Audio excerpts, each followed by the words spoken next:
दोस्तों, आपने कई सारे बुद्धिमान गुरु और महान लोगों से यह सुना होगा कि शब्दों में बड़ी ताकत है। वह कहते हैं, शब्दों में इतनी ताकत है कि वह हमारे जीवन का रूप बदल देने में सक्षम होते हैं। पर जब हम और आप यह सुनते हैं तो हमारे मन में एक सवाल उठता है कि क्या यह सच है? क्या सिर्फ बातों से हम अपने और दूसरों के जीवन में परिवर्तन ला सकते हैं? जबकि हकीकत में तो कहा जाता है कि सिर्फ बातों से कुछ भी नहीं होता। भगवान भी उसी की मदद करते हैं। जो लोग कुछ कर दिखाने में यकीन रखते हैं, तो सिर्फ शब्दों से बदलाव कैसे आएगा? अगर आप भी अपने जीवन में कभी ना कभी इस दुविधा में हैं, तो आज की यह कहानी आपके लिए ही है। आज की इस कहानी में हम जानेंगे कि शब्दों का हमारे जीवन में कितना बड़ा किरदार है और क्या वह सच में हमारे जीवन का रंग रूप बदल सकते हैं या नहीं। तो चलिए जानते हैं कि कैसे केवल शब्दों से हमारा पूरा जीवन एक नया रूप ले सकता है। दोस्तों, एक नगर में एक महान बौद्ध भिक्षु रहा करते थे। वह बहुत ही ज्यादा ज्ञानी थे। वे बहुत ही शांत स्वभाव के थे। उनकी यह बात ही उनकी विशेषता भी थी। एक बार की बात है, बौद्ध भिक्षु नगर वासियों को उपदेश दे रहे थे। बौद्ध भिक्षु कह रहे थे कि शब्दों में जीवन बदलने की ताकत होती है। अपने शब्दों से अपने जीवन बदलो। हम जो भी शब्द अपने लिए या दूसरों के लिए कहते हैं या जो भी बातें करते हैं, उस पर हमें ध्यान देना चाहिए। इतना कहकर बौद्ध भिक्षु ने अपना उपदेश समाप्त किया और वहां से चले गए। एक दिन वह बौद्ध भिक्षु एक मार्ग से होकर गुजर रहे थे। उसी मार्ग से एक युवक होकर गुजर रहा था। उस युवक ने जब उन बौद्ध भिक्षु को देखा तो बस जोर जोर से हंसने लगा और कहने लगा, अरे साधु महाराज, आप तो ढोंगी है। आपके उपदेशों में यह कहने से कि शब्दों में बड़ी ताकत है, आपकी बात सत्य नहीं हो जाएगी। यह सब सिर्फ बातें हैं। भला ऐसे कैसे हो सकता है कि शब्दों से हमारा जीवन बदल सकता है? उस युवक की सारी बातें उन भिक्षुओं ने ध्यान पूर्वक सुनी और उसके बाद वह मुस्कुराते हुए उस युवक से कहते हैं, बेटा, नाथ से ही तो यह दुनिया प्रकट हुई है और अच्छे शब्दों के पीछे भी नाथ ही होता है, जो पूरा जीवन बदल देता है। तो बौद्ध भिक्षु उस युवक से कहते हैं, देखो, मैं तुम्हें अपने अनुभव से बता रहा हूँ, लेकिन फिर भी तुम्हें यकीन ना हो तो तुम इसे खुद आजमा कर देख सकते हो। उन बौद्ध भिक्षु की यह बात सुनकर युवक थोड़ा सा गंभीर हो गया। उसने काफी देर सोच विचार किया और उसके बाद उन बौद्ध भिक्षुओं से कहता है, हे गुरुवर, अगर ऐसी बात है तो आप मेरे साथ चलिए। मेरा छोटा भाई है जिसकी उम्र करीब 25 वर्ष है और उसे ना जाने क्या हुआ है। वह करीब 3 वर्षों से कुछ भी नहीं करता, बस लेटा रहता है। दिन भर वह कुछ ना कुछ सोचता रहता है। उसकी हालत देखकर हम सब बहुत परेशान हैं। माता पिता भी बहुत चिंतित रहते हैं। हम सब ने कई तरीके अपनाए, कई योजनाएं अपनाई, लेकिन कुछ भी काम नहीं आया। हमने कई बार उससे बात करने तक की कोशिश की, लेकिन वह हमसे कुछ भी नहीं कहता। परिवार का हर एक सदस्य पूरी तरह से थक चुका है। आखिर बात क्या करना चाहता है? किसी को कुछ नहीं पता, तो हमारे शब्दों से उसका जीवन क्यों नहीं बदला? और जैसा कि आप कह रहे हैं कि शब्द सचमुच जीवन बदल सकते हैं, तो क्या आप मेरी मदद करेंगे? इस पर बौद्ध भिक्षु मुस्कुराते हुए उस युवक के साथ चल पड़ते हैं। वह युवक उन बौद्ध भिक्षु को एक खेत में ले जाता है और अपने भाई की तरफ इशारा करके कहता है कि गुरुवर, यही मेरा भाई है जो पूरे गांव में आलस और मक्कारी के लिए मशहूर है। आप कहते हैं कि शब्दों में शक्ति है जो हमारा जीवन बदल सकती है, तो क्या आपके शब्द इसका जीवन बदल सकते हैं? अगर यह सत्य है तो आप इसका जीवन बदल कर दिखाएं। उन बौद्ध भिक्षुओं ने उस युवक के भाई को ध्यानपूर्वक देखा। पेड़ की छांव में आराम से सो रहा था। जब बौद्ध भिक्षु उस युवक के भाई के पास पहुंचे और आराम से उसके सर पर हाथ फिराते हुए कहते हैं, उठो बेटा, बहुत देर हो चुकी है। यह सोने का समय नहीं, यह तो जागने का समय है। उन बौद्ध भिक्षुओं की आवाज सुनकर वह लड़का थोड़ा सा अचरज में पड़ गया। आखिर कौन है जो मुझे इतने प्यार से जगा रहा है, वरना सभी गांव वाले तो मुझे आलसी और मक्कार ही कहते हैं। आखिर कौन है कि मुझे कितना अपनापन दिखा रहा है। उसने आंखें खोली। आंखें मलते हुए उसने पूछा, हे गुरुवर, आप कौन हैं और यहाँ क्या कर रहे हैं? इस पर बौद्ध भिक्षु उस युवक से कहते हैं, बेटा, यह प्रश्न तो मैं तुमसे करना चाहता हूँ। तुम कौन हो, यही तो तुम्हें जानने की आवश्यकता है। उन बौद्ध भिक्षुओं की बात सुनकर वह लड़का जोर से हंसता है और कहता है, यदि आपको मेरे बारे में जानना है तो जाइए और गांव के किसी भी सदस्य से पूछ लीजिए। आपको पता चल जाएगा कि मैं कौन हूँ। आपसे हर कोई यही कहेगा कि वह तो आलसी है, मक्कार है, तरह तरह के ताने सुनाएंगे, तरह तरह की बातें कहेंगे। इससे आपको यह जरूर यकीन हो जाएगा और आपको यह पता भी चल जाएगा कि मैं कौन हूँ। तभी बौद्ध भिक्षु मुस्कुराते हुए उस लड़के से कहते हैं कि पहले मेरी यह बात सुन लो। मेहनती इंसान के खुद के शब्द उसे अंदर तक चोट पहुंचाते हैं। इसलिए कभी भी अपने आप को कम मत आंको। अपने शब्दों को सुधारो और मेरी यह दूसरी बात भी सुन लो। मैंने उन गांव वालों से नहीं पूछा कि तुम कौन हो। मैं तुमसे पूछ रहा हूँ कि तुम कौन हो, लेकिन तुमने तो अपनी आदतें मुझे बताई। आलस तुम्हारी पहचान नहीं, तुम्हारी आदत है। और इंसान नहीं, उनकी आदतें खराब होती है। इसलिए बेटा, तुम आलसी और मक्कार नहीं हो, यह तो तुम्हारी आदत है। बस इतनी सी बात है जो गांव वाले नहीं समझते। यह सारी बातें सुनकर वह लड़का थोड़ा सा आश्चर्यचकित रह गया, क्योंकि गांव वाले हमेशा उसे मक्कार, आलसी और तरह तरह के ताने ही सुनाया करते। उन बौद्ध भिक्षु की यह बात सुनकर उस लड़के की आंखों में आंसू आ गए। वह तुरंत की दोनों हाथ जोड़कर उन बौद्ध भिक्षु के चरणों में गिर पड़ा और उनसे कहने लगा, आप सत्य कहते। यह मेरी आदत ही है और मैं इस आदत से बहुत परेशान हूँ। मैंने बहुत कोशिशें भी की, लाख उपाय किए, लेकिन मैं अपनी इस आदत से छुटकारा ना पा सका। इन आदतों से बाहर आना मैंने कई बार आलस छोड़ने का प्रयास किया, पूरी कोशिश भी की, लेकिन कोई लाभ नहीं हुआ। मैं जब भी कोई कार्य करने की कोशिश करता हूँ तो पता नहीं क्यों मेरा मन कहीं और भागने लगता है। मेरा दिमाग किसी और दिशा में काम करने लगता है और मैं उस काम पर ध्यान ही नहीं दे पाता। मैं क्या करूं, कैसे करूं, मुझे कुछ भी समझ नहीं आता।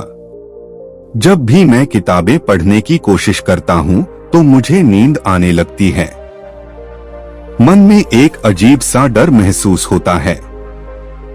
ऐसा लगता है कि मेरा जीवन यूं ही व्यर्थ जा रहा है और जब मैं इस दर्द को बर्दाश्त नहीं कर पाता तो मैं सो जाऊं तो मुझे दर्द महसूस नहीं होगा।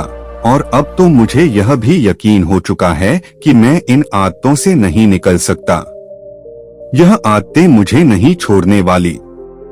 इस पर बौद्ध भिक्षु उस लड़के से कहते हैं, बेटा, यदि तुम इस आदत को छोड़ना चाहते हो तो मैं तुम्हें एक सही उपाय बता सकता हूँ, लेकिन उसके लिए तुम्हें कल सुबह मुझे मिलना होगा।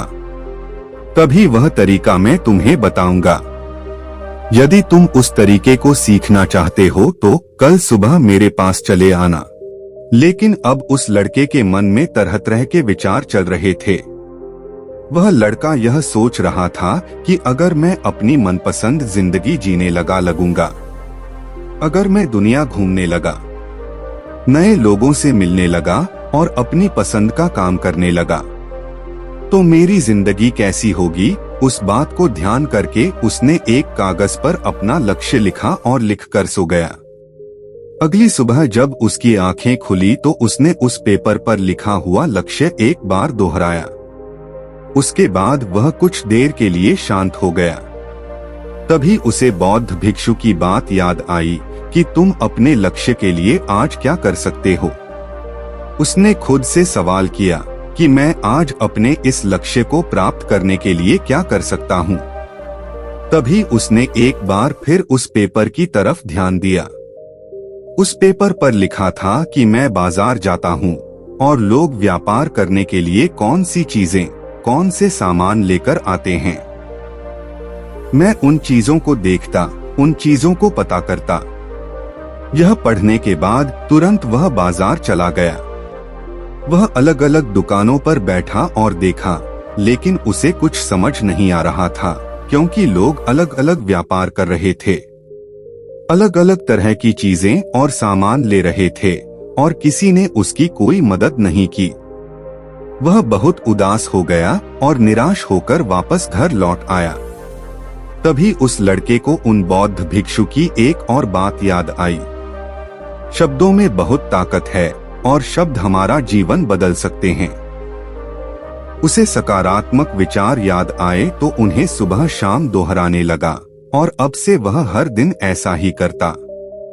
देखते ही देखते 1 महीना बीत चुका था, लेकिन अब तक उसके जीवन में कोई परिवर्तन नहीं आया था। अब वह लड़का यह सोचकर निराश होने लगा था कि उसके जीवन में कुछ भी परिवर्तन नहीं हो रहा। लेकिन 1 महीने के बाद उसे महसूस हुआ कि वह अब पहले से अच्छा महसूस कर रहा है। दिमाग अब अच्छी तरह से सोच पा रहा है। वह पहले से ज्यादा चलने फिरने लगा है।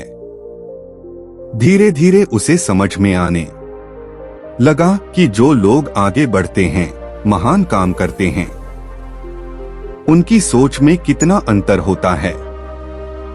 वह लोग हमेशा शक्तिशाली विचार सोचते हैं। दूसरों की छोटी सोच और डर से वह कभी प्रभावित नहीं होते। जब भी उनके सामने कोई मुश्किल आन पड़ती है तो वह घबराते नहीं, बल्कि उस समस्या का समाधान निकालते हैं। उस समस्या के समाधान पर ध्यान केंद्रित करते हैं और ना ही वह कभी किसी का इंतजार करते हैं। वह केवल खुद पर विश्वास करते हैं और तुरंत ही कदम आगे बढ़ाते हैं। जब उस लड़के को यह सारी बातें समझ में आने लगी तो उसने भी धीरे धीरे अपने कदम आगे बढ़ाने शुरू किए।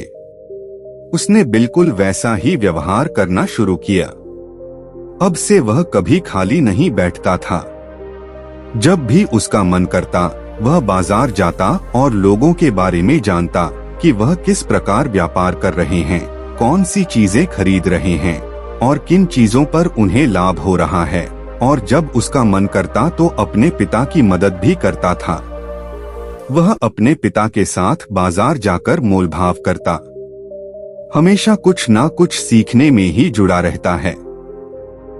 तभी एक दिन गांव में एक मसाले का व्यापारी आया। उसे कुछ पढ़े लिखे नौजवानों की जरूरत थी जो माल की गिनती कर सके और हिसाब रखने का काम कर सके। वह लड़का अपने लक्ष्य को जानता था कि उसे क्या पाना है। उसे समझ में आ गया था कि इस काम से उसे बहुत कुछ सीखने को मिलेगा। वो बेहिचक व्यापारी के पास पहुंच गया। वह जानता था कि उसे उस काम के बहुत कम पैसे मिलेंगे, लेकिन फिर भी वह उस काम को करने के लिए तैयार था। अब उस लड़के की सोच पूरी तरह से बदल चुकी थी। अब वह बाकी लोगों की तरह नहीं सोचता था। बहुत ईमानदार और समझदारी से काम करता था। देखते ही देखते करीब 3 महीने बीत गए और अब व्यापारी यह समझ चुका था कि नौजवान बहुत ही समझदार है और वह उसे व्यापार में बहुत मदद करता है। इसीलिए उस मसाले के व्यापारी ने उस लड़के को अपना सहायक बना लिया। उस व्यापारी ने देखा कि किस लड़के की दिनचर्या सबसे अलग है। यह हर दिन पढ़ता है, लिखता है, सुबह उठकर ध्यान करता है, नई परेशानी आए तो भी विचलित नहीं होता, सबसे सम्मान से बात करता है, सबका आदर करता है। देखते ही देखते 1 साल बीत चुका था और अब तो व्यापारी उस नौजवान से बहुत खुश था। इसलिए धीरे धीरे उस नौजवान को व्यापार के सारे गुण सिखा दिए और देखते ही देखते वह लड़का अब एक छोटा सा व्यापारी बन चुका था। और जब उस लड़के के अंदर व्यापार की समझ आ गई तो उसने जड़ी बूटियों का व्यापार शुरू कर दिया और देखते ही देखते केवल कुछ ही वर्षों में उस नगर का सबसे बड़ा व्यापारी बन गया। लोग उसे सबसे बड़े व्यापारी के नाम से जानने लगे। उसका नाम दूर दूर तक फैलने लगा। करीब 5 वर्षों बाद जब वापस अपने घर लौटा तो लोग बहुत हैरान थे। उसे देखकर लोग बहुत अचंभे थे। उसके सारे जानने वालों ने उस लड़के से पूछा कि तुम इतने कैसे बदल गए। तब उसने कहा, उन गुरु ने सच ही कहा था कि शब्दों से हम अपना जीवन बदल सकते हैं। उसका भाई और उसके परिवार वालों को उस पर बहुत गर्व हुआ। तो दोस्तों, कैसी लगी आपको आज की कहानी? कमेंट सेक्शन में अपने विचार जरूर रखें। कहानी अच्छी लगी हो और इस तरह की कहानी सुनना चाहते हो तो इस चैनल से जुड़ जाइए। प्लीज चैनल को सब्सक्राइब कर दीजिए और घंटी वाला बटन दबा दीजिए। अपना कीमती समय देने के लिए बहुत बहुत धन्यवाद। इतना कहकर बौद्ध भिक्षु वहां से चले गए, लेकिन उन बौद्ध भिक्षु की सारी बातें उस लड़के के कानों में गूंज रही हैं। वह समझ नहीं पा रहा था कि आखिर वह बौद्ध भिक्षु उसे कौन सा मार्ग दिखाने वाले हैं। ऐसा कौन सा उपाय बता देंगे जिससे उसके जीवन से आलस्य हमेशा हमेशा के लिए खत्म हो जाएगा। देखते ही देखते रात हो गई। रात भर वह अपने बिस्तर पर बैठा रहा और उन बौद्ध भिक्षु की बातों के बारे में सोचता रहा।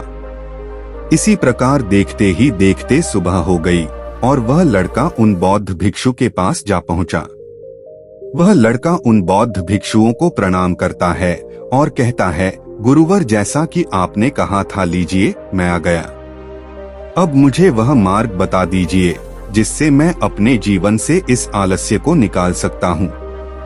तभी बौद्ध भिक्षु उस लड़के से कहते हैं, बेटा, जब भी तुम्हारा मन दुविधा में हो, तुम निर्णय ना ले पा रहे हो और तुम्हारे मन में तरह तरह के प्रश्न उठ रहे हो कि मैं क्या करूं, कैसे करूं, इस कार्य को पूर्ण कैसे करूं, यह सब कैसे होगा, तब तुम वास्तविकता में अपने अतीत से सोच रहे हो। पिछली बार तुम्हारे ऐसा करने पर क्या हुआ?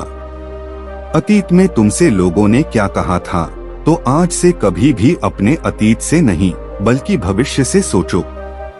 इस पर लड़का कहता है, भविष्य से मैं भला कैसे? तभी बौद्ध भिक्षु लड़के से कहते हैं, मान लो कि तुम्हें आज किसी भी चीज की कमी नहीं है। तुम्हारे पास वह हर चीज है जो तुम चाहते हो, वह सारी सुख सुविधाएं हैं। तो अब बताओ, तुम अपना जीवन कैसे व्यतीत करना चाहोगे?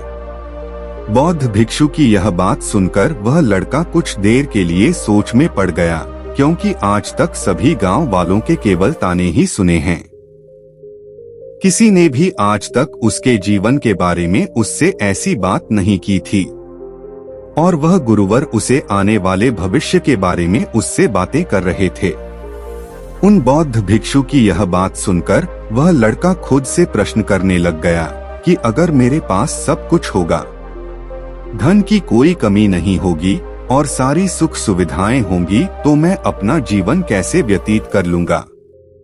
कुछ देर सोच विचार करने के बाद वह उन बौद्ध भिक्षु से कहता है, गुरुवर, मैं यह दुनिया घूमना चाहूंगा, पहाड़ों पर चढ़ना चाहूंगा, समुद्र की रेत पर चलना चाहूंगा और मैं एक बहुत बड़ा व्यापारी बनना चाहूंगा।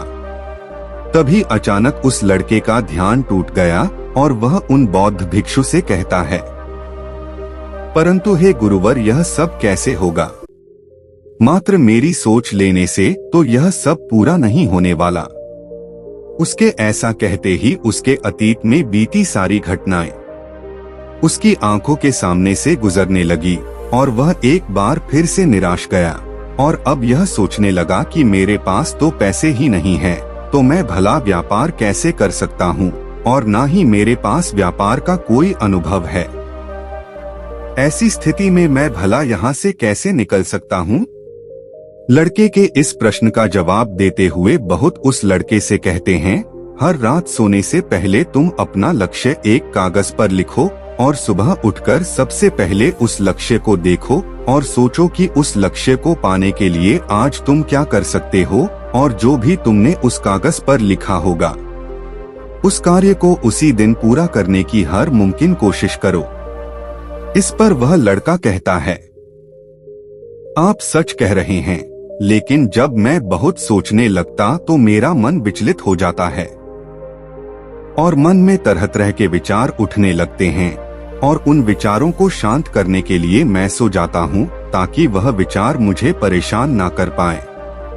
उस लड़के की समस्या का समाधान करते हुए वह बौद्ध भिक्षु उस लड़के से कहते हैं, बेटा, अंतर्मन की चाल को पकड़ो और शब्दों की मदद से नया भविष्य बनाओ। तभी लड़का कहता है, हे गुरुवर, आप क्या कहना चाहते? मैं आपकी बात समझ नहीं पा रहा। इस पर बौद्ध भिक्षु मुस्कुराते हुए कहते हैं, बेटा, कैसे होगा यह जो सवाल है, यह सवाल नहीं बल्कि एक डर है जो तुम्हारे अंतर्मन में बैठा हुआ है, जो तुम्हें अगला कदम लेने से रोक रहा है। तुम एक कदम आगे बढ़ाने से रोक रहा है। यदि तुम वास्तविकता देखो तो किसी को भी नहीं पता होता कि वह कार्य कैसे होगा, लेकिन एक इंसान जब दृढ़ निश्चय कर लेता है तो वह अपने उद्देश्य को सामने रखकर लगातार प्रयास करता रहता है और वह अपनी सफलता प्राप्त कर ही लेता है। तभी वह लड़का उन बौद्ध भिक्षु से कहता है, हे गुरुवर, अगर ऐसी बात है तो मन में बार बार चिंता क्यों होती है? मन बार बार बेचैन क्यों होता है? इस पर बौद्ध भिक्षु कहते हैं, बेटा, क्योंकि तुम्हें डर है कि तुम कमजोर हो। तुम्हारे अंतर्मन में बैठा है कि तुम में कुछ कमी है। तुम किसी काम के नहीं हो और यही कारण है कि तुम कोशिश करने से डरते हो, क्योंकि तुम्हारा अंतर्मन हमेशा तुम्हें रोकता रहता है। जब भी तो कोई कार्य शुरू करना चाहते हो, तुम्हारा मन तुमसे पहले कह देता है, इससे आगे मत बढ़ो, अन्यथा तुम हार जाओगे, और इसी कारण तुम कुछ नहीं कर पाते हो। आप ही मुझे बताइए कि मैं इस परेशानी से बाहर कैसे निकलूं? इसका जवाब देते हुए वह बौद्ध भिक्षु उस लड़के से कहते हैं, बेटा, इस समस्या का समाधान बहुत ही आसान और सरल है। तुमने देखा होगा कि अक्सर कि हम अपने आप को दोष देते रहते हैं, अपने आप को तरह तरह के अपशब्द कहते रहते हैं जो हमारे अंतर्मन में जाकर बैठ जाते हैं और वही हमें आगे बढ़ने से रोकते हैं, और इन शब्दों का हम पर बहुत गहरा प्रभाव भी पड़ता है, क्योंकि जैसा हम खुद से कहते हैं, जैसा हम पूरी भावनाओं के साथ सोचते हैं, हम वैसा ही बनते चले जाते हैं। इसलिए यदि तुम खुद को बदलना चाहते हो कि तुम भी काबिल बन सको, तो तुम्हें अपने अंतर्मन को नए संदेश देने की जरूरत है। जैसे कि मेरे शरीर का हर एक कण, हर एक हिस्सा, हर एक विचार शांति और ऊर्जा से भरा हुआ है। मैं दृढ़ संकल्प और आत्मविश्वास के साथ हर दिन के लक्ष्यों को पूरा करता हूँ। मैं अपनी कमजोरी को अभ्यास में बदलता हूँ, चिंता को ध्यान में बदलता हूँ। मैं उत्साह और ऊर्जा से भरा हुआ लगातार अपने लक्ष्यों पर काम करता हूँ। ऐसे शब्द जब तुम खुद से कहोगे तो तुम शक्तिशाली महसूस करने लगोगे और तुम्हारी सारी चिंताएं खत्म होने लगेंगी, क्योंकि यही शब्दों की ताकत है। वह तुम्हें वही बना देंगे जो तुम खुद से कहोगे। तुम जितनी भावना के साथ यह वाक्य बोलते हो, उसे महसूस करते हो, उतनी ही भावनाओं से यह शब्द तुम पर असर करना शुरू कर देंगे। धीरे धीरे यह शब्द तुम्हारे मन और चित्त की सोच का हिस्सा बन जाएंगे। लेकिन मेरी एक बात याद रखना कि तुम्हारा अंतर्मन इतनी आसानी से हार नहीं मानने वाला। जब तुम आगे बढ़ोगे तो मौका मिलते ही वह तुम्हें पीछे तुम्हारे अतीत के बीते हुए सारे कड़वे अनुभव तुम्हें याद दिलाएगा, ताकि तुम डर जाओ और एक बार फिर से अपने लक्ष्य का पीछा करना छोड़ दो। लेकिन तुम्हें इसकी चिंता नहीं करनी है। उन सकारात्मक शब्दों के कारण तुम्हारा मन सकारात्मक विचारों को स्वीकार करने लगेगा। आगे में बौद्ध भिक्षु उस लड़के को चेतावनी देते हुए कहते हैं, मेरी एक बात और याद रखना कि तुम्हारा ध्यान आलस्य पर नहीं होना चाहिए। अर्थात तुम्हें कभी आलस नहीं मिटाना, बल्कि तुम्हें एक नए भविष्य का निर्माण करना है, एक नए व्यक्तित्व का निर्माण करना है। तुम्हारा पूरा ध्यान केवल इस पर ही होना चाहिए। उन बौद्ध भिक्षु की बात सुनकर लड़का कहता है, ठीक है गुरुवर, आप जैसा कहते हैं मैं वैसा ही करूंगा। तभी वह बौद्ध भिक्षु लड़के से कहते हैं, बेटा अभी तो मैं इस गांव से जा रहा हूं, लेकिन कुछ सालों के बाद मैं वापस आऊंगा। इतना कहकर बौद्ध भिक्षु वहां से चले गए और वह लड़का अपने घर लौट गया।